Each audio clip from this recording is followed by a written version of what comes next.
Sebelum kita masuk ke cerita, jangan lupa tekan tombol subscribe dan aktifkan lonceng notifikasi agar kalian tidak ketinggalan cerita terbaru dari Mang Ripan. Dan tidak usah lama-lama, ini dia ceritanya. Selamat mendengarkan. Setelah mendapat pukulan balok tepat di kepala, tubuhnya lunglai dan seketika terjatuh. Darah mengucur dari kepalanya, matanya melotot, air liurnya keluar dari mulut. Kakinya bergetar hebat seperti menahan rasa sakit. Setelah sempat sekarat, beberapa menit kemudian, nyawanya pun melayang. Dua lelaki dengan perut buncit dan berbadan bau bawang menyeret jasadnya ke kamar mandi. Di sana ada sebuah sumur kering yang sudah lama terbengkalai. Salah satu dari mereka masuk ke dalam sumur itu sambil membawa cangkul yang diikatkan di punggung. Setelah selesai menggali tanah di dalam sumur, lalu temannya melempar jasad wanita itu dari atas.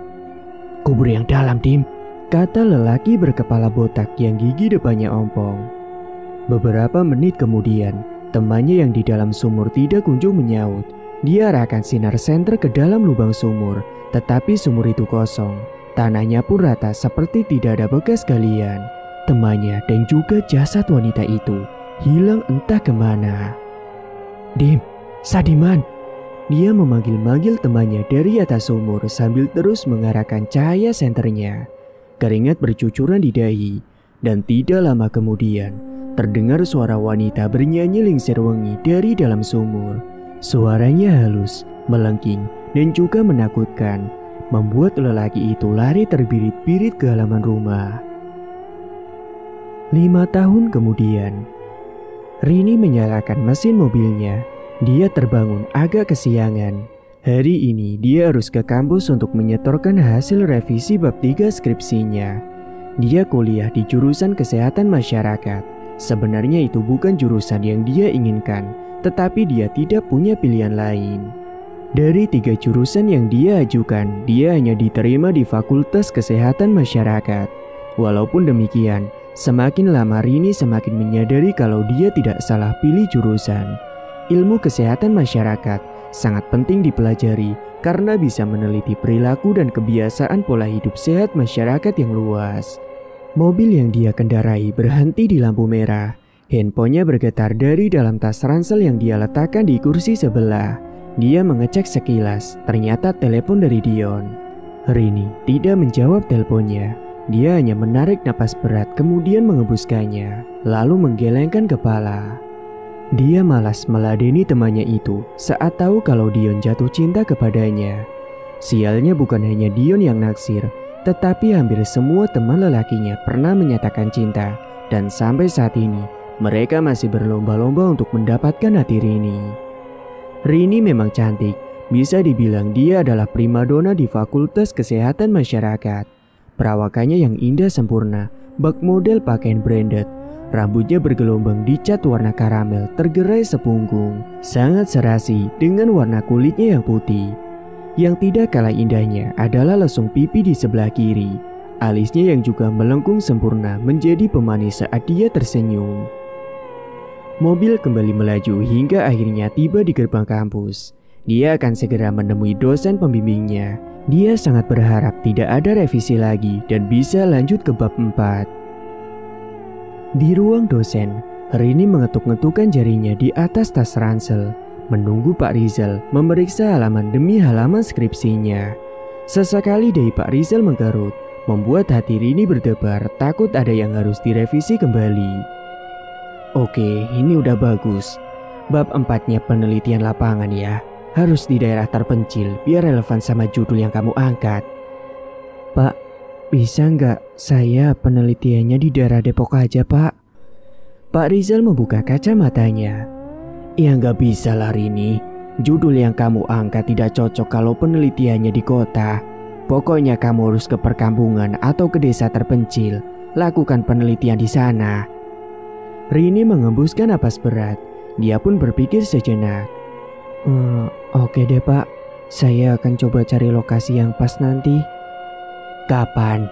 Kamu harus konsultasi dulu ke saya agar lokasinya cocok." "Mungkin 3 hari lagi saya kabarin Pak." Setelah dari ruang dosen, dia pun pergi ke kantin kampus. Hari ini kantin ramai sekali. Banyak mahasiswa mengenakan kaos sponsor konser musik. Setelah celingak-celinguk mencari tempat duduk, akhirnya Rini menemukan satu bangku yang kosong di pojokan dekat dengan pedagang jus buah.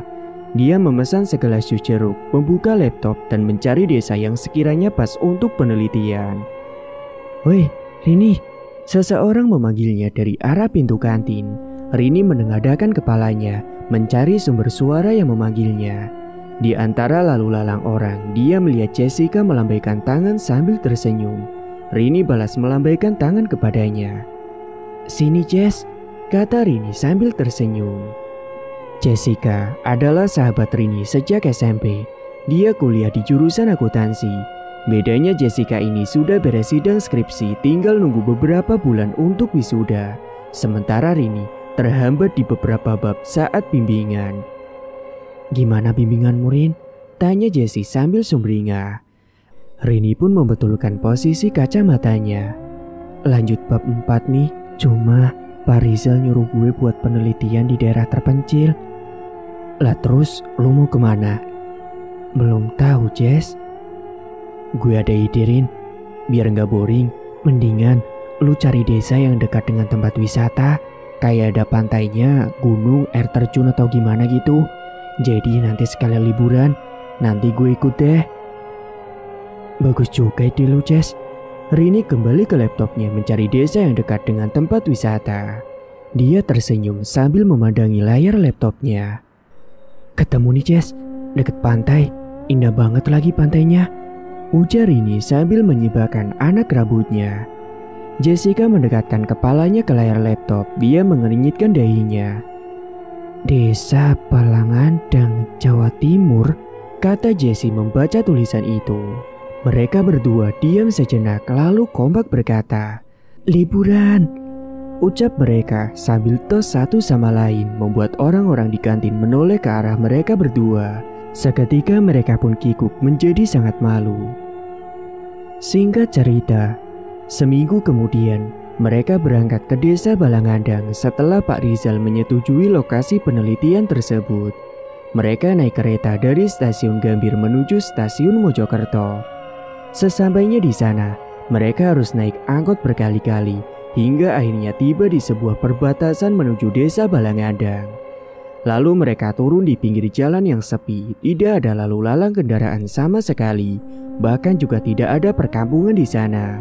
Sejauh mata memandang hanya ada pepohonan besar di kiri dan juga kanan jalan. Mereka cemas karena hari semakin sore.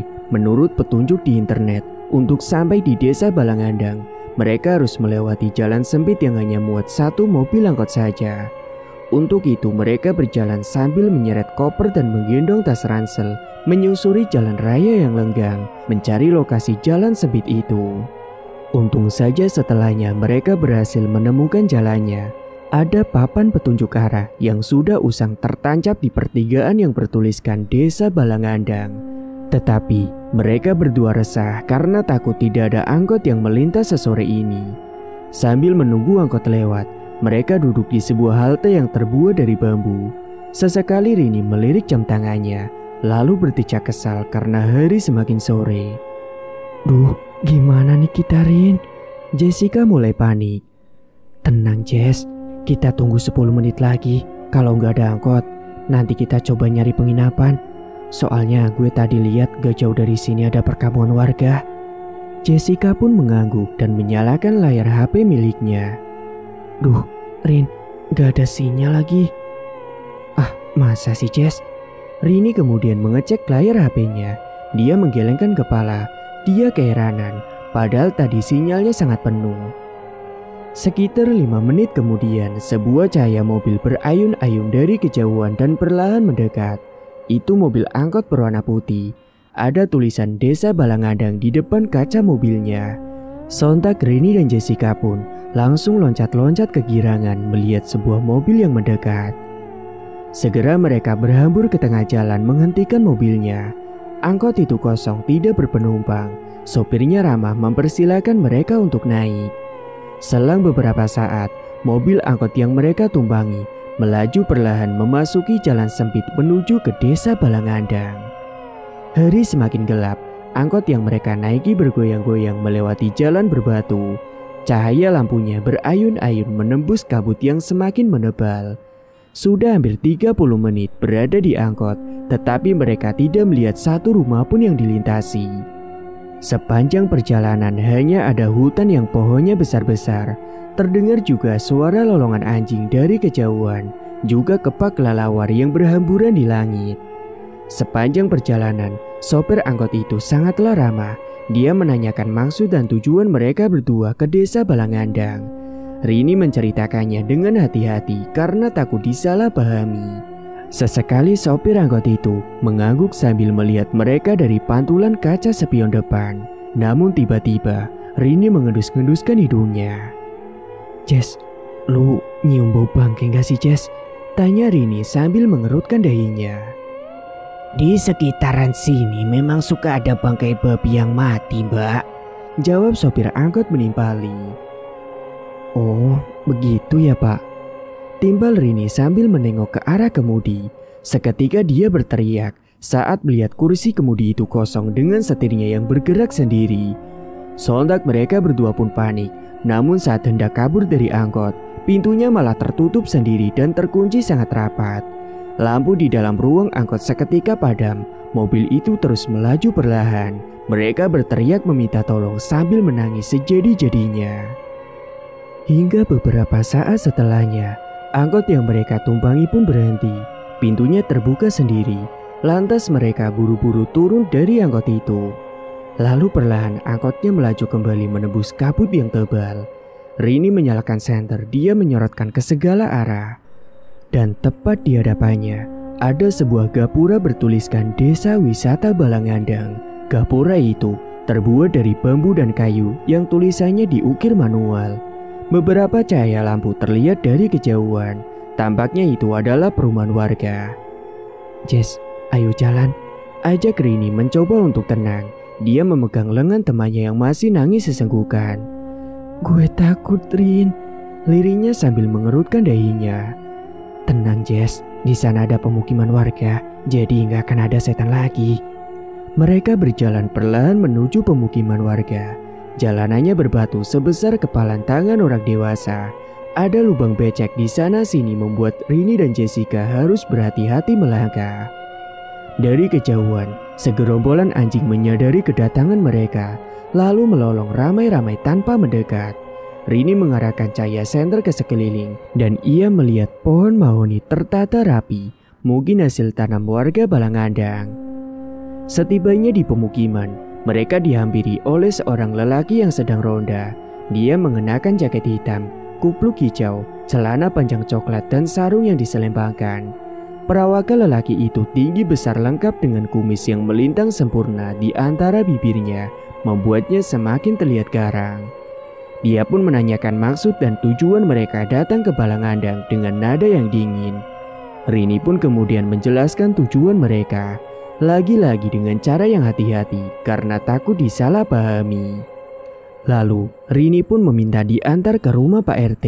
Dia ingin meminta izin untuk tinggal beberapa bulan di desa Balangandang.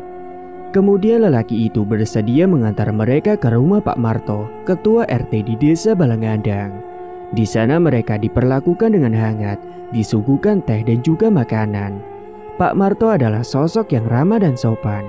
Sesekali dia mengangguk mendengar penjelasan dari Rini. Setelah itu, Pak Marto memberikan mereka izin untuk tinggal di desa dengan syarat harus sopan dan juga hati-hati dalam bertutur kata. Tidak hanya itu, ada satu syarat lagi yang sakral, jangan sesekali menyanyikan atau menyetel lagu Lingser Wengi. Rini mengiyakan syarat tersebut, lagi pula mereka tidak tahu tentang apa itu lagu Lingser Wengi. "Oh iya Pak, saya juga mau menyewa penginapan. Apakah ada rumah atau kontrakan kosong gak di desa ini?" tanya Rini. "Rin, cari yang gak ada setannya," bisik Jessica. Rini menyenggolnya dengan sikut, memberi isyarat agar tetap sopan. Kontrakan sih gak ada Mbak, tapi ada rumah kosong kalau Mbak mau sewa. Rumah itu bekas warga kami dulu, nanti uang sewanya biar masuk ke kas masyarakat." "Wah, boleh Pak. Rumahnya di mana ya?" tanya Rini. Jessica menyubit kecil paha Rini. "Rin, itu rumah kosong, pasti ada setannya," bisik Jessica. Rini berhus kepada Jessica. Sekali lagi dia meminta Jessica untuk tetap tenang dan bersikap sopan. Malam itu juga, mereka diantar ke lokasi rumah yang kosong. Jaraknya sekitar 2 km dari rumahnya Pak Marto. Memang lokasinya terpisah dari pemukiman para warga. Suara debur ombak laut terdengar dari kejauhan. Rumah kosong itu ternyata dekat dengan sebuah pantai. "Ini rumahnya, Mbak," kata Pak Marto. Mereka sudah tiba di rumah kosong yang sudah tampak tua. Seketika bulu kuduk mereka merinding melihat kondisi rumah tersebut. Rumah itu punya 2 tiang utama di bagian depan. Dinding bagian depannya sudah ada yang retak. Catnya pudar, tidak jelas sebelumnya dicat warna apa. Ada beberapa tanaman liar yang menjalar sampai ke dinding. Juga di bagian lantai dapat ditemukan daun-daun kering yang berserak. Bagian atas rumah itu membentuk 2 huruf V terbalik dan sebagian gentingnya diselimuti lumut berwarna hijau. Tidak ada listrik yang dialirkan ke rumah itu. Untuk sementara, Rini dan Jessica menggunakan lampu kanting. Sebenarnya Pak RT menawari mereka untuk menginap di rumahnya barang sehari atau 2 hari. Tetapi Rini menolak, dia tidak mau merepotkan orang lain. Jadi mereka harus membersihkan seluruh ruangan rumah sebelum ditempati. Untung saja Pak Marto berbaik hati meminjamkan alat-alat pembersih. Dia bahkan membantu mereka. Rumahnya cukup besar, ada ruang tamu, 3 kamar tidur, dapur dan 2 kamar mandi. Pak Marto menunjukkan sumur yang masih berair dan bisa mereka manfaatkan dengan menibanya secara manual. Sedangkan kamar mandi yang satunya lagi sumurnya sudah kering yang memang sejak dulu tidak pernah digunakan oleh pemilik rumah. Dan di ruang tamu ada lemari tua berisikan pernak-pernik gelas bercorak kerajaan Jawa kuno. Juga beberapa piring berwarna keemasan tertata rapi di dalam lemari itu. Dinding ruangannya berwarna putih, catnya sudah mengelupas. Ada juga coret-coret bekas spidol warna kuning di dinding ruang keluarga. Sebuah gambar anak kecil, ibu, dan juga seorang bapak. Dari gambar yang abstrak tersebut sangat jelas kalau itu adalah hasil coret-coretan anak kecil. Selesai membersihkan semua ruangan, Pak Marto pun lantas pamit untuk pulang. Dia bahkan meminjamkan mereka kasur dan juga bantal dari rumahnya. Karena kasur di rumah kosong itu sudah tidak layak untuk dipakai. Mereka tidur di kamar depan dekat dengan ruang tamu. Dan di kamar itu ada sebuah lemari kayu yang sudah lapuk. Di dalam lemari itu, Rini menemukan sebuah album foto keluarga yang sudah usang. Ia membuka lembar demi lembar album foto yang menggambarkan kebahagiaan sebuah keluarga yang terdiri dari sepasang suami istri dan seorang anak perempuan. Rini meraih sebuah foto yang menarik perhatiannya. Foto itu menggambarkan seorang anak perempuan kisaran umur 5 tahun yang tengah berlari sambil merentangkan tangan hendak memeluk ayahnya yang sudah siap menangkap pelukan itu. Sementara ibunya tengah berlari kecil mengejarnya sambil tersenyum bahagia. "Mereka terlihat sangat bahagia ya Rin," kata Jessica sambil memegang lampu canting membuyarkan perhatian Rini. "Iya Jess, kayaknya bahagia banget. Oh iya, kita tadi lupa nanya siapa pemilik rumah ini pada Pak Marto. Besok aja deh kita nanyanya," ujar Jessica. Kemudian Jessica meringsut mencantolkan kembali lampu canting ke dinding. Dia membuka kopernya, lalu mengeluarkan 1 bundel foto artis Korea kesayangannya. Kemudian dia menggodok tas ransel dan mengeluarkan sebuah lem. 1 persatu foto-foto artis Korea itu dia olesi lem, lantas menempelkannya ke dinding. "Jess, lu serius?" tanya Rini keheranan sambil terus memperhatikan Jessica yang masih sibuk menempelkan foto artis Korea kesayangannya. "Mereka harus ikut kemanapun aku pergi Rin. Nih ya, lu percaya atau enggak, selain gue ngefans berat sama artis Korea, foto-foto mereka tuh bawa keberuntungan banget buat gue." Terserah lu aja lah Jess, gue udah ngantuk mau tidur dulu." Selang beberapa menit, Rini sudah mendengkur tidur dengan sangat pulas. Sementara Jessica masih sibuk menempelkan foto-foto. "Rini, tega banget lu ninggalin gue tidur." Dia menggoyangkan tubuh si Rini. "Duh, ngantuk banget Jess. Udah lu tidur aja kek." Lirih Rini dengan mata yang masih terpejam sambil menggaruk-garuk bagian belakang kepalanya. Segera Jessica merapatkan selimutnya mencoba untuk tidur. Dan saat itu pula dia mengendus bau bangga yang aromanya sama persis dengan yang dia endus saat berada di dalam angkot. Jessica pun menggoyangkan bahu Rini sambil ketakutan. Tetapi Rini tidur sangat nyenyak dan susah sekali untuk dibangunkan. Sialnya, Jessica malah kebelet pipis. Dia mencoba menahannya tetapi tidak bisa. Beberapa kali dia meminta Rini untuk mengantarnya ke kamar mandi. Namun tetap saja Rini susah dibangunkan. Terpaksa dia memberanikan diri pergi ke kamar mandi sendirian. Malam itu bau bangkai semakin menguar memenuhi ruangan rumah. Perlahan Jessica melangkahkan kakinya menuju ke kamar mandi sambil membawa lampu canting. Dia melihat kiri dan kanan ruang keluarga. Sudah ada dinding yang retak dan juga berlumut. Kemudian tidak sengaja pandangannya mengarah ke mulut pintu kamar kedua. Sangat gelap dan tidak ada pintunya. Dia merinding lalu mengusap pundak belakangnya. Dia mematung sejenak. Ada 2 pintu kamar mandi di hadapannya. Jessica berusaha mengingat-ingat kamar mandi mana yang masih bisa digunakan. Dia yakin yang sebelah kanan. Segera dia pun masuk ke dalam kamar mandi tersebut. Di dalam dia mengarahkan lampu canting ke segala arah sambil mendongak memperhatikan kondisi kamar mandi itu. Ada sebuah sumur berbentuk bulat, dibangun menggunakan batu bata. Di atasnya ada sebuah tiang dari besi untuk menahan katrol, sebuah alat yang digunakan untuk menimba air.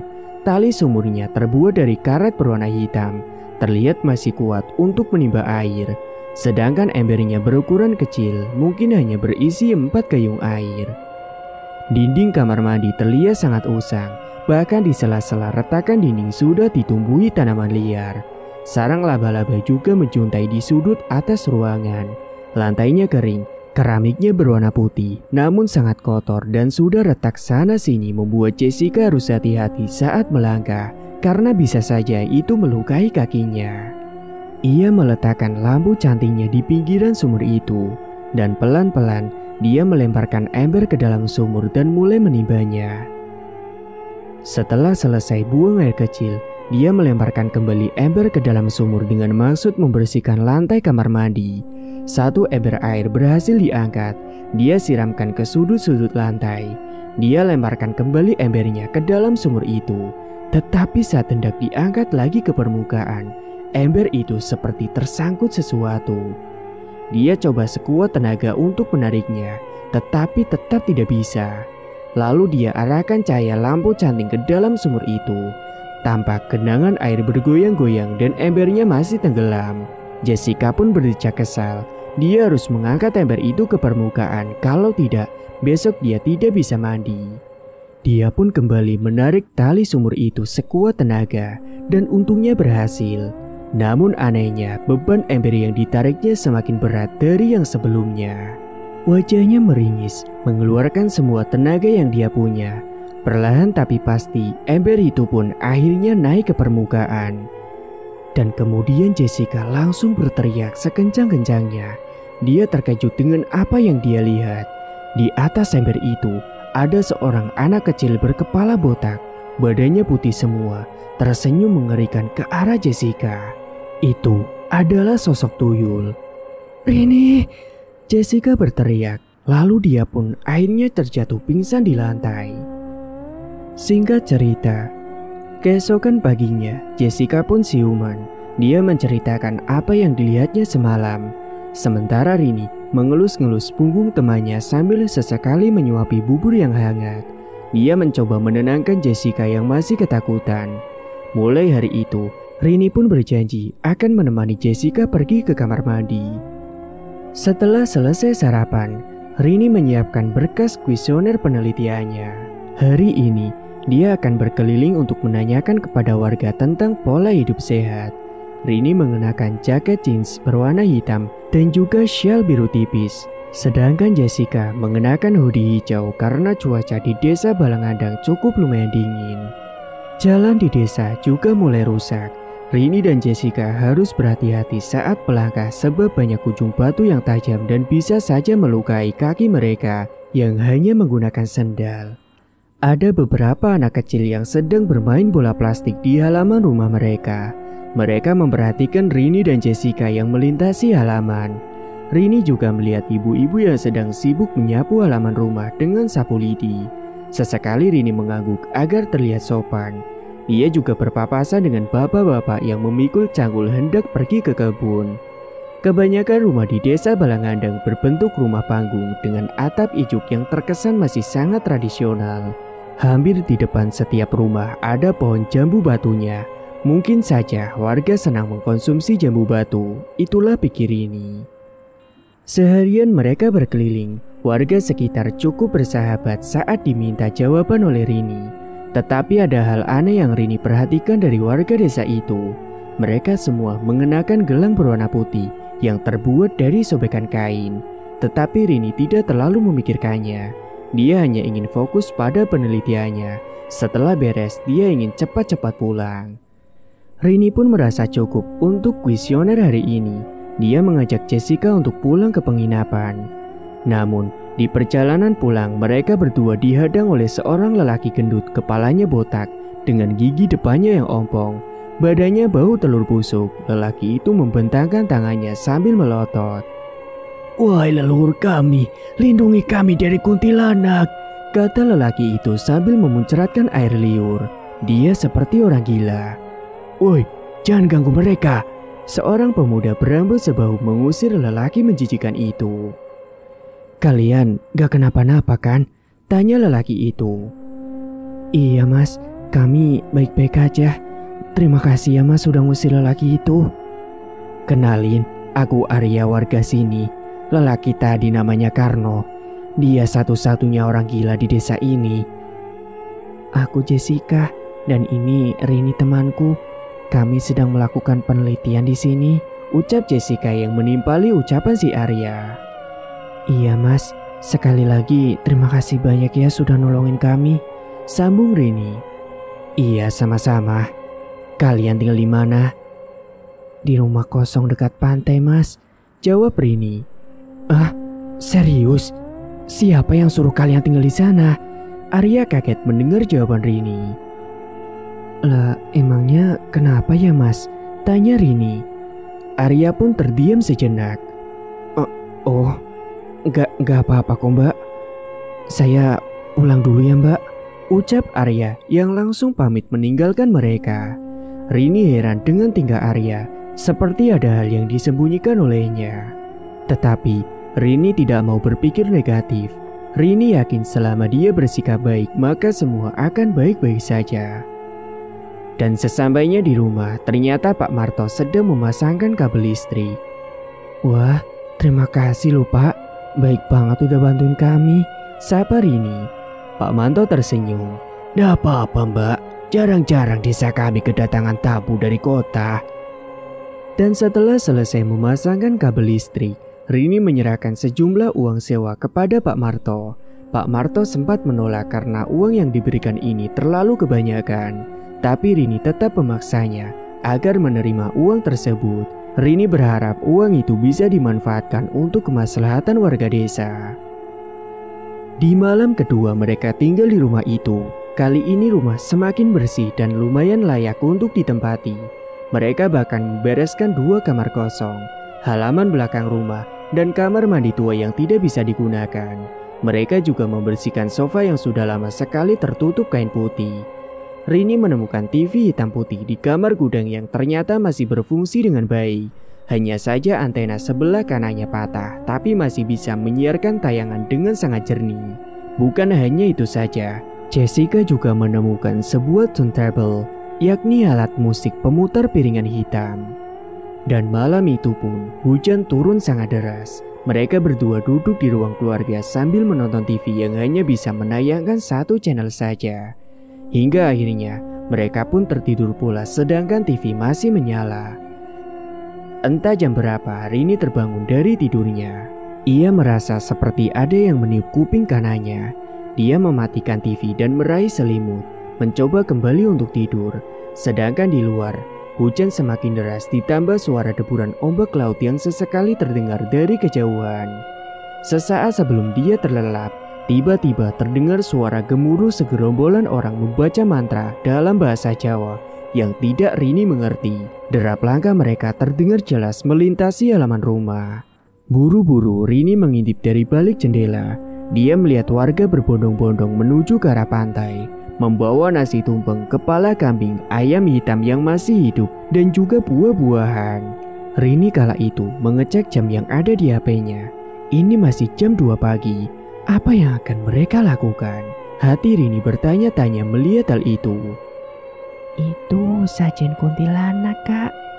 Tiba-tiba dari arah belakang terdengar suara anak kecil yang mengagetkannya. Dia menoleh dengan napas terengah-engah, tetapi tidak ada siapapun di situ. Dia mendengar jelas bahwa itu suara anak kecil, tepatnya anak laki-laki, namun tidak berwujud. Napasnya masih terengah-engah. Dia menoleh ke kiri dan kanan, mencari dari mana sumber suara anak kecil itu berasal. Sementara itu, Rini juga penasaran dengan apa yang dilakukan warga desa di pantai. Segera dia mengambil payung di kamarnya, lalu mengendap-endap keluar rumah mengikuti rombongan warga.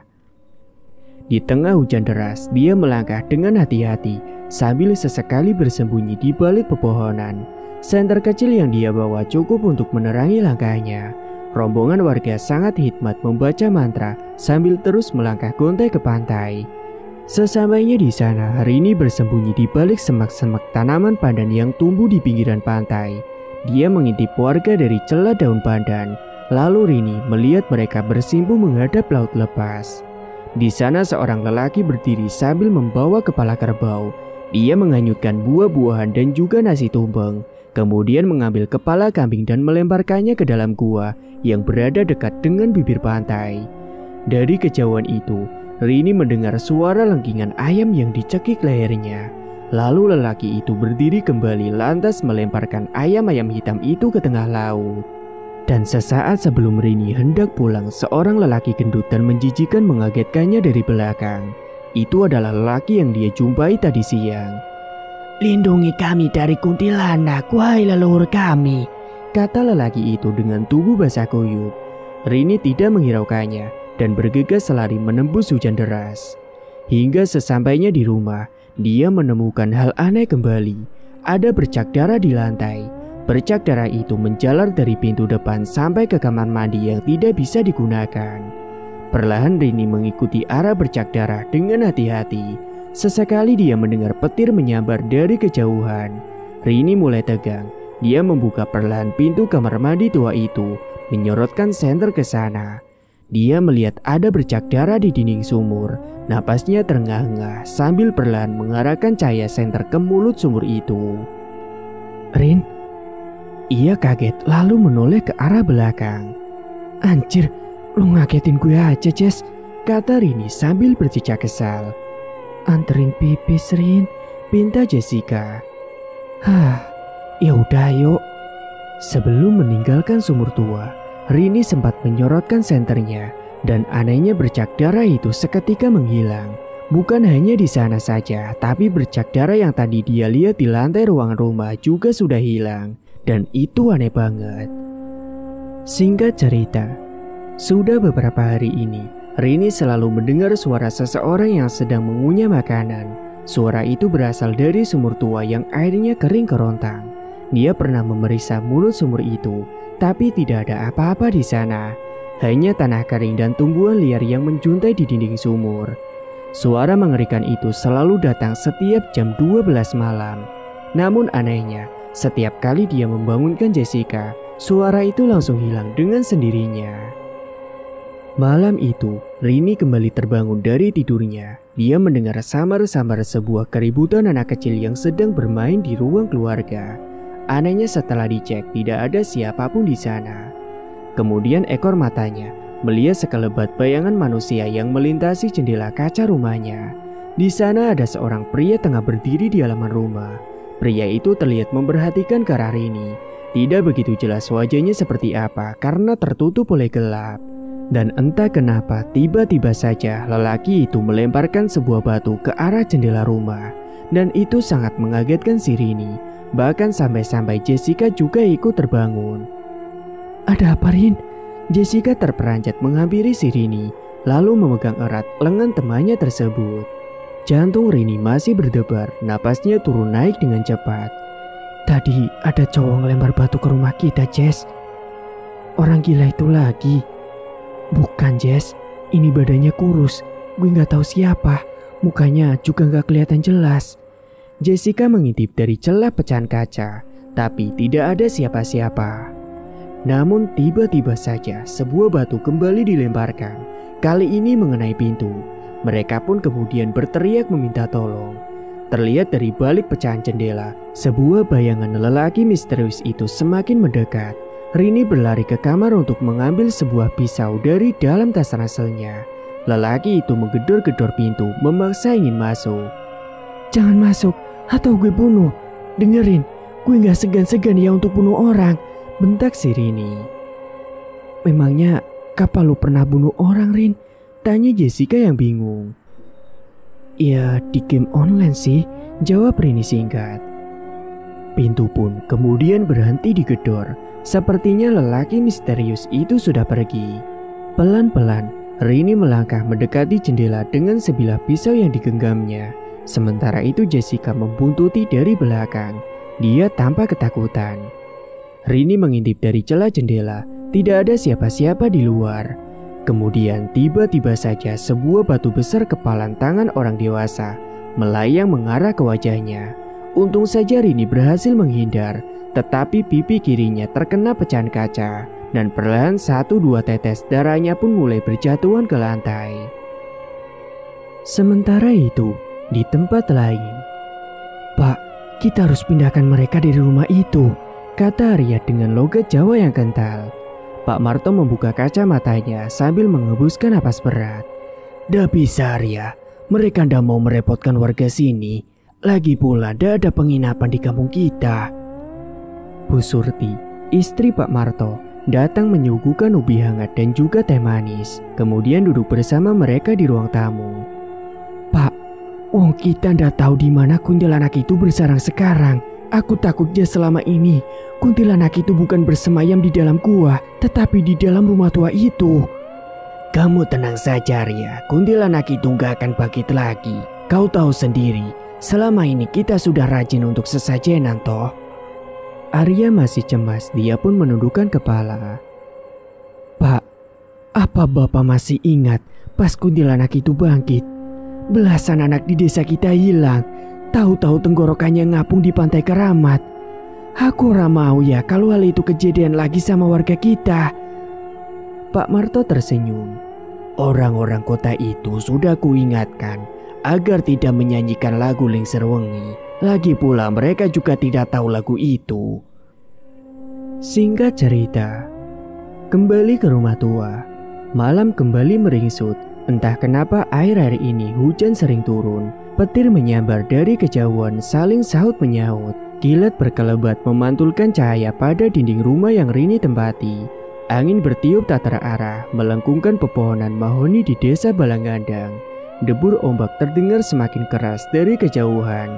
Mungkin laut akan segera pasang. Saat itu, Rini sibuk memeriksa hasil kuesioner penelitiannya. Sedangkan Jessica sedang asik mandi sambil mendengarkan radio di smartphone miliknya. Siaran radio memutarkan lagu pop barat yang sedang sangat hit. Lagu yang diputarnya berjudul Shape of You oleh Ed Sheeran. Lalu lagu Havana, ciptaan Camila Cabello. Dan juga lagu Bad Liar Imagine Dragon. Jessica pun menari-nari sambil sesekali mengikuti lirik lagu itu. Dia mengguyurkan air ke tubuhnya, memijat-mijat rambutnya menggunakan sampo murahan yang dia beli di pinggiran jalan. Kemudian lagu itu pun berhenti. "Balik lagi bersama gue Farah Fadila." Ternyata waktunya penyiar radio untuk berbicara. Jessica lanjut mandi dan tidak memperhatikan perkataan penyiar radio itu. "Jadi guys, ini lagunya yang dipercaya bisa mengundang kuntilanak. Ih, serem ya. Ayo kita dengerin," ucap si penyiar radio. Jessica masih mengguyurkan air ke tubuhnya. Dia merasa sangat segar dan juga bersemangat.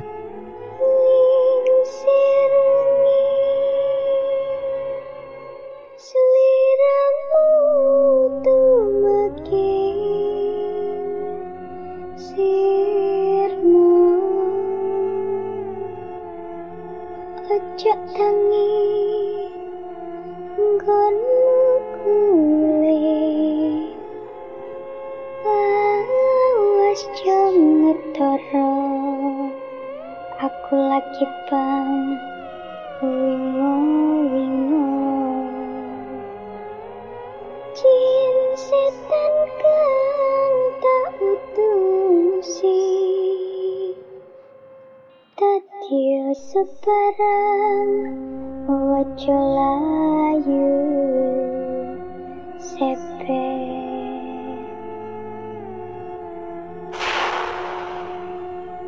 Dan setelah lagu Lingsir Wengi selesai diputar, suara ledakan sangat keras terdengar dari kamar mandi sebelah yang tidak berfungsi. Jessica buru-buru mengenakan handuknya, sedangkan Rini sudah berdiri di mulut pintu kamar mandi. "Ada apa, Rin?" tanya Jessica lirih. Namun Rini tidak menjawab dan masih mematung sambil memandangi ke arah sumur tua. Sebilah papan yang menutupi mulut sumur bergetar hebat seperti ada sesuatu yang memaksa untuk keluar. Terdengar suara decak seorang dari dalam sumur seperti sedang memakan sesuatu. Lalu papan itu terpental ke awang-awang. Sesosok wanita dengan ukuran tubuh sebesar kerbau, rambutnya menutupi semua bagian tubuh, muncul dari dalam sumur dan terbang perlahan sambil tertawa cekikikan. Itu jelas adalah kuntilanak. Sosok wanita itu menguap menembus seloteng dan hilang begitu saja, diiringi suara petir yang terdengar menggelegar. "Ada apa ini?" Arya tiba-tiba datang menghampiri mereka. Rini dan Jessica pingsan seketika. Arya membopong mereka satu persatu untuk membawanya ke atas sofa. Dia meraih smartphone Jessica yang tergeletak di atas sumur yang masih menyala. Dia lalu mematikan radionya. Beberapa saat kemudian, Pak Marto datang dengan membawa sebuah keris dan seikat daun kelapa kering. Dia merasakan kebangkitan kuntilanak. Wajahnya panik dan buru-buru menutup pintu rumah. "Arya, jangan sampai warga tahu. Kedua wanita ini bisa tewas dibunuh para warga." Wajah Arya memerah. Dia menahan amarah dalam dirinya. "Sekarang bagaimana? Wes aku kasih tahu toh, Pak. Kuntilanak sialan itu pasti bersembunyi di rumah kosong ini. Kalau tahu begitu sudah kubakar rumah ini." Seseorang menggedor pintu sambil memanggil-manggil Pak Marto. Arya mengintip dari balik jendela. Itu Tias, anak perempuan Pak Marto satu-satunya. Sudah lama Arya mengejar cintanya namun tetap diabaikan. Melihat kedatangan Tias, buru-buru Arya membukakan pintunya. "Pak, anaknya Bu Mina hilang," ujar Tias dengan napas yang terengah-engah. "Kuntilanak sialan," Pak Marto berdecak kesal. "Arya, jaga mereka. Ingat, jangan sampai ada warga yang tahu tentang ini," pinta Pak Marto. Arya mengangguk. Pak Marto lari keluar rumah sambil mengacungkan kerisnya. Tias membuntuti di belakangnya. Sementara Arya memandangi kedua perempuan kota yang terbaring di atas sofa tua. Dia mengeluarkan sebilah pisau yang diselipkan di belakang pinggangnya. Kemudian dia memotong beberapa helai rambut Jessica dan memasukkannya ke saku kemejanya. Sambil melirik ke arah jendela, takut kalau Pak Marto tahu dia melakukan itu. Singkat cerita, seminggu berlalu semenjak kebangkitan kuntilanak. 8 anak hilang, tengkorak mereka ditemukan mengapung di Pantai Keramat. Setiap hari warga menjadi panik, menangis di halaman rumah mereka. Bahkan ayah dari anak-anak yang hilang sudah membakar lubang gua yang dipercaya jadi persembunyian kuntilanak. Mereka melontarkan sumpah serapah dan berjanji akan membalas dendam pada kuntilanak itu. Desa saat itu menjadi sangat mencekam, tapi belum ada warga yang tahu kalau Jessica lah penyebab kebangkitan kuntilanak. Setiap malam semua orang tua di desa Balangandang tidak pernah tertidur. Mereka selalu menjaga anak-anaknya, tetapi tetap saja satu persatu anak-anak mereka menghilang. Bahkan anak-anak itu diculik saat mereka sedang buang air besar. Menurut kepercayaan warga Balangandang, ruh anak mereka akan dijadikan tuyul oleh kuntilanak, dan tuyul-tuyul itu menjadi semacam mainan untuk kuntilanak. Beberapa hari kemudian korban semakin bertambah. Salah satu warga Balangandang mulai curiga kepada kedua wanita kota itu. Semenjak kehadirannya di desa, kuntilanak malah bangkit kembali. Jadi malam itu warga berbondong-bondong mendatangi kediaman Rini dan Jessica sambil membawa parang, balok, linggis dan juga batu, siap untuk membunuh mereka berdua. Di dalam rumah, Rini mendengar gemuruh langkah warga berduyun-duyun mendekat. Arya tiba-tiba muncul dari pintu belakang rumah. Dia mengajak Rini dan Jessica untuk segera kabur dari rumah. Mereka bertiga berhambur lewat pintu belakang, menembus perkebunan mahoni. Arya menuntun lengan Rini, sedangkan Jessica sekuat tenaga membuntuti dari belakang. Dan dari kejauhan, terlihat cahaya api menyala, asap membumbung di langit. Rumah tua itu dibakar oleh warga. Rini dan Jessica menangis sesenggukan sambil terus berlari sekuat tenaga. Di tengah-tengah kebun, di antara pepohonan mahoni yang menjulang tinggi, tiba-tiba Jessica berhenti berlari. Dadanya terpental seperti ada yang menendangnya dari belakang. Dia lalu tersenyum mengerikan. Kedua matanya menjadi putih polos. Ia kemudian mendekat ke sebuah pohon mahoni dan menjedot-jedotkan kepalanya sendiri sampai darah bercucuran. Rini menangis sambil menyadarkan Jessica, tetapi Jessica tetap mengamuk, bahkan mengunyah lidahnya sendiri. Darah sempurna memenuhi wajahnya, lalu perlahan dia mengapung ke atas awang-awang sambil tertawa cekikikan. Rini menahan kaki Jessica yang melayang, namun tetap tidak bisa. Jessica kemudian hilang di antara ranting-ranting pepohonan mahoni. "Sudah Rini, ayo lari!" Arya menarik tangan si Rini. "Jessica!" ucap Rini yang kemudian menangis sejadi-jadinya. Matanya sembab, dia berlari ragu-ragu sambil menangis. Arya kemudian membawa Rini bersembunyi di sebuah gubuk. Gubuknya berukuran kecil, terbuat dari bambu dan ijuk. Di dalam gubuk itu sangat gelap. Rini menyalakan senter HP-nya. Dia masih menangis sambil memohon kepada Arya agar mau menyelamatkan Jessica. Lokasi gubuk itu jauh dari pemukiman warga, bahkan bisa dibilang sudah masuk ke wilayah hutan liar. Tidak ada lagi pohon mahoni yang berbaris rapi, hanya ada pohon-pohon liar yang besar. Burung hantu berkukuk di antara ranting-ranting pohon. Angin berhembus halus dan dingin. Mungkin saja gubuk itu dulunya digunakan untuk memasung orang gila yang diasingkan oleh warga. "Rini, kau tunggu di sini, jangan keluar. Aku mau jemput Pak Marto dulu, biar dia bisa bantu kamu. Tunggu sampai aku kembali." Rini mengangguk dengan wajah ketakutan. "Arya, aku mohon selamatkan Jessica." Arya tidak menjawab, dia hanya memandangi wajah Rini sejenak lalu kemudian pergi. Rini melangkah ke pojokan, kemudian duduk sambil memeluk lutut. Dia mengarahkan cahaya senter HP-nya ke dinding bilik dengan perlahan. Di sana terpajang sebuah foto hitam putih yang sudah sangat usang. Itu adalah foto seorang wanita berpakaian pengantin. Raut wajahnya terlihat murung. "Siapa wanita itu?" tanya Rini dalam hati. Dia kemudian mengarahkan kembali perlahan cahaya senternya ke kanan. Terlihat sebuah boneka pandai yang sudah sangat kotor. Dia arahkan cahayanya lagi ke kanan. Dan tiba-tiba saja cahaya senternya menyinari tubuh seorang wanita. Itu Jessica. Dia tersenyum mengerikan dengan darah berlumuran di wajahnya. Rini terkejut dan juga berteriak. Sontak dia berhambur keluar gubuk dengan napas terengah-engah. "Jess!" Perlahan dia mendekat kembali ke pintu gubuk. Ia dorong pintu yang terbuat dari bambu itu. Digerakkannya cahaya senter ke segala arah, tapi tidak ada siapa-siapa di dalam. Lalu saat itu juga terdengar suara Jessica menyanyikan lagu Lingser Wengi dari arah belakangnya. Jessica bernyanyi sambil mematung tertunduk menghadap pohon yang besar. "Jess, kita pulang yuk.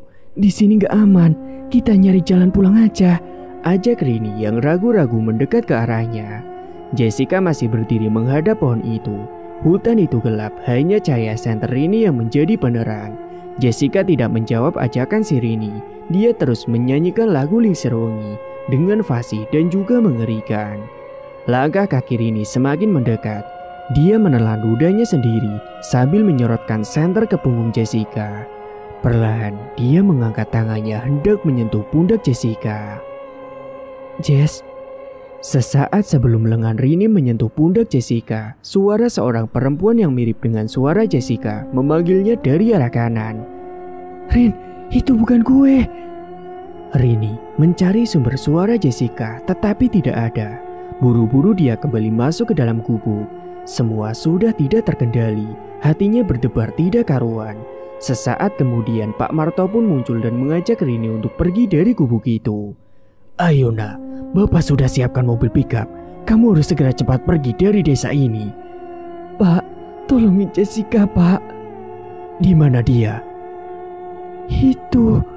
Tunjuk Rini ke arah sosok Jessica yang masih mematung menyanyikan lagu Lingser Wengi. Aduh, itu bukan dia, itu setan, ujar Pak Marto. Ayo pergi, ngapain di sini? Di sini angker, lanjut Pak Marto. Pak Marto pun menuntun lengan Rini sambil berjalan mengikuti Pak Marto. Rini sesekali menoleh ke arah sosok wanita yang menyerupai Jessica. Seketika wanita itu balik menoleh padanya dan tersenyum mengerikan sambil melotot. Rini memalingkan pandangannya dan buru-buru menyeimbangkan langkah Pak Marto. Malam semakin larut, Rini merasa semakin dibawa masuk ke dalam hutan. Dia mendengar jangkrik melengking saling sahut menyaut. Terdengar juga dengkur babi dari kejauhan, kukuk burung hantu, dan sebuah raungan mungkin saja seekor macan. Saat Rini berlari kecil mengejar langkah Pak Marto, tiba-tiba matanya menangkap bayangan Jessica yang sedang berdiri di antara pohon-pohon besar. Dia menangis sambil melambaikan tangannya, seolah memohon pada Rini. Rin, jangan tinggalin kue, kan bentar lagi kue mau wisuda. Suara itu mengiang-ngiang di telinga si Rini. Dia kemudian menghentikan langkahnya. Ada apa? Tanya Pak Marto. Jessica, Pak, itu Jessica. Bukan, itu setan. Ayo cepat kita keluar dari hutan ini. Jess, maafin kue, kata Rini sambil melanjutkan langkahnya. Sesampainya di jalan raya, sebuah mobil pickup sudah terparkir di sana. Pak Marto segera masuk dan kemudian mengemudikannya. Di perjalanan Rini masih menangisi temannya. Dia tidak menyangka hal ini akan terjadi. Teman kamu itu sudah membangkitkan kuntilanak di desa kami, kata Pak Marto sambil terus mengemudikan mobil pickup. Rini menoleh sambil mengusap air matanya. Dulu juga pernah dibangkitkan oleh warga kami, namanya Anjani. Dia adalah orang yang punya rumah tua yang selama ini kamu tempati, lanjut Pak Marto. Dulu dia adalah orang paling kaya di desa. Suaminya adalah pengusaha kayu mahoni. Tapi si Anjani sialan itu malah selingkuh sama salah satu warga desa. Ada yang melihatnya sedang bercinta di pantai Keramat dan menyanyikan Lingser Wengi membangkitkan kuntilanak. Dan akibat itu belasan anak hilang diculik kuntilanak.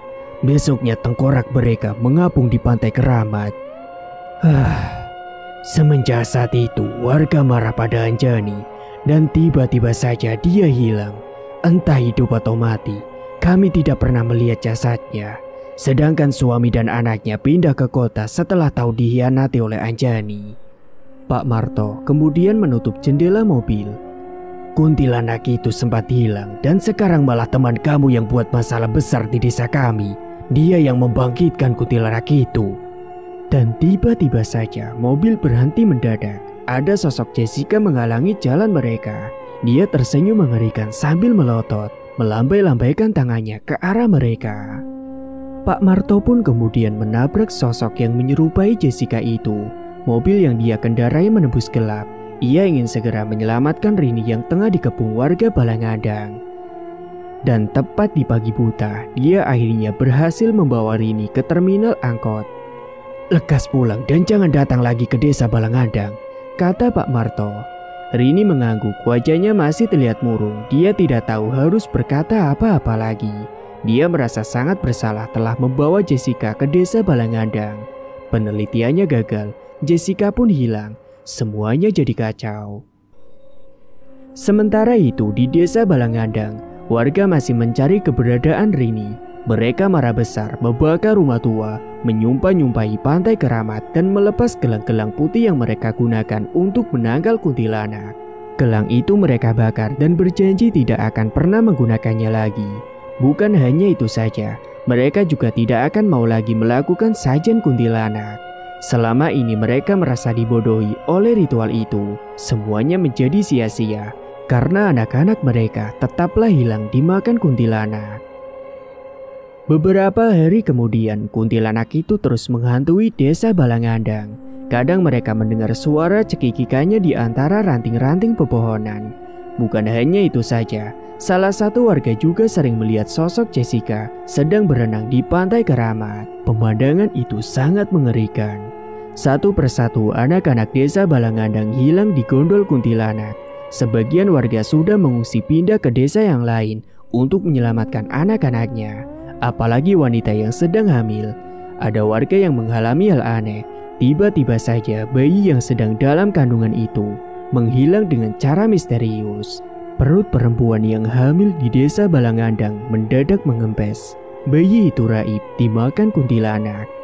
Dan belum ada satupun yang bisa menghentikan teror kuntilanak itu. Sampai akhirnya desa Balangandang resmi ditutup.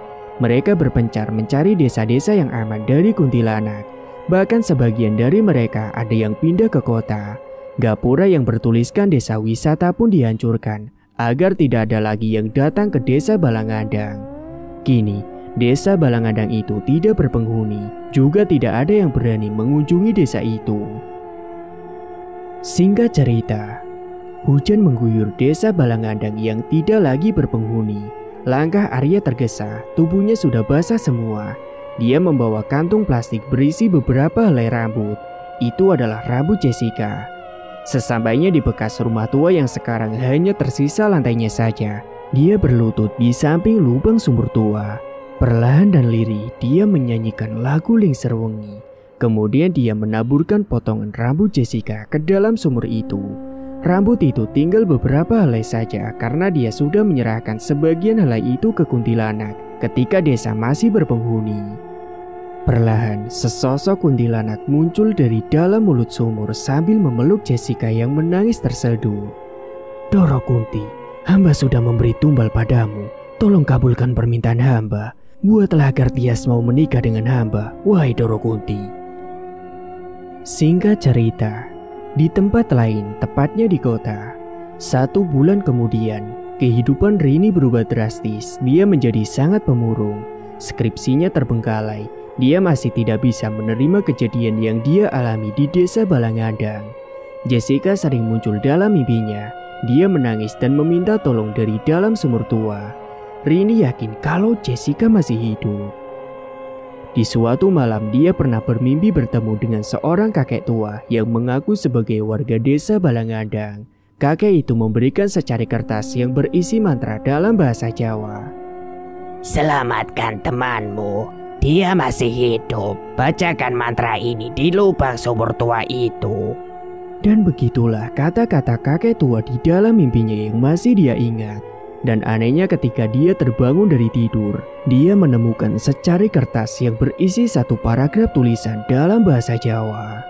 Ini benar-benar gila. Dia semakin yakin kalau temannya itu masih hidup. Dan dia harus menyelamatkan temannya. Akhirnya Rini memutuskan untuk kembali ke desa Balangandang. Walau dia tahu taruhannya adalah nyawa, tetapi kali ini dia akan mencoba meyakinkan warga kalau dia tidak bersalah. Singkatnya, setibanya di pertigaan, halte angkot itu sudah tidak ada. Dia mendengar dari sopir angkot terminal kalau desa Balangandang sudah ditutup karena angker dan tidak ada lagi angkot jurusan ke desa Balangandang. Terpaksa Rini pun harus berjalan kaki dari pertigaan menuju ke desa Balangandang. Sejauh mata memandang hanya ada pohon-pohon besar menjulang dan semak-semak basah bekas terguyur air hujan. Hari semakin sore, perjalanan Rini masih jauh. Dia kemudian mempercepat langkahnya agar bisa sampai sebelum gelap. Sesampainya di desa Balangandang, Rini terheran-heran. Gapura yang bertuliskan desa wisata sudah tidak ada. Rumah-rumah warga sepi, tidak ada anak kecil yang sering bermain bola di halaman rumah. Tidak ada bapak-bapak yang hendak pergi ke kebun. Tidak ada lagi ibu-ibu yang sedang menyapu. Desa itu sekarang tidak berpenghuni. Kabut menyelimuti desa membuat kesan yang sangat angker. Suara debur ombak terdengar jelas dari kejauhan. Rini berlari kecil menuju ke bekas rumah tua yang kini hanya tersisa lantainya saja. Buru-buru dia menghampiri sumur tua yang sudah tertutup tanaman liar. Dia keluarkan secari kertas dari saku tasnya. Lalu dia mendekat ke mulut sumur dan membacakan mantra itu perlahan. Kuntilanak mulai menyangkuto, hajan jupu awaku, Hajan cukur rambutku, haja nyawa kawula bali menyang jagat sampean. Seketika asap kental muncul dari dalam lubang sumur. Rini menelan ludahnya sendiri. Jantungnya berdebar, kemudian dia mendengar tangis Jessica dari dalam sumur. Rini menyibakkan tanaman liar yang menutup lubang sumur. Di sana, dia melihat sesosok kuntilanak sedang memeluk tubuh Jessica. Jess! Teriak Rini dari atas sumur. Jessica masih menangis dan tidak menjawab. Sementara Rini masih melongokkan kepalanya ke dalam sumur. Tanpa dia sadari, seorang lelaki tanpa mengenakan sendal mendekatinya sambil membawa pisau. Dia mendekat perlahan seperti hendak menikam Rini. Dan hari pun menjadi semakin gelap. Dan itulah ending untuk cerita kali ini. Namun cerita ini masih ada lanjutannya, yakni tepatnya untuk session kedua. Dan cerita yang Mengeripan bawakan kali ini ditulis oleh Bang Esot. Bagi yang ingin membacanya secara langsung bisa kunjungi link yang ada di deskripsi. Dan nantikan kelanjutan ceritanya. Dan itulah cerita yang Mengeripan bawakan kali ini. Terima kasih bagi kalian yang sudah menyimak cerita sampai akhir. Dan jangan lupa nantikan cerita terbaru lainnya yang akan Mengeripan bawakan. Semoga kalian semua sehat selalu di sana, agar tidak ketinggalan updatean dari Mengeripan. Dan sampai jumpa lagi di cerita berikutnya.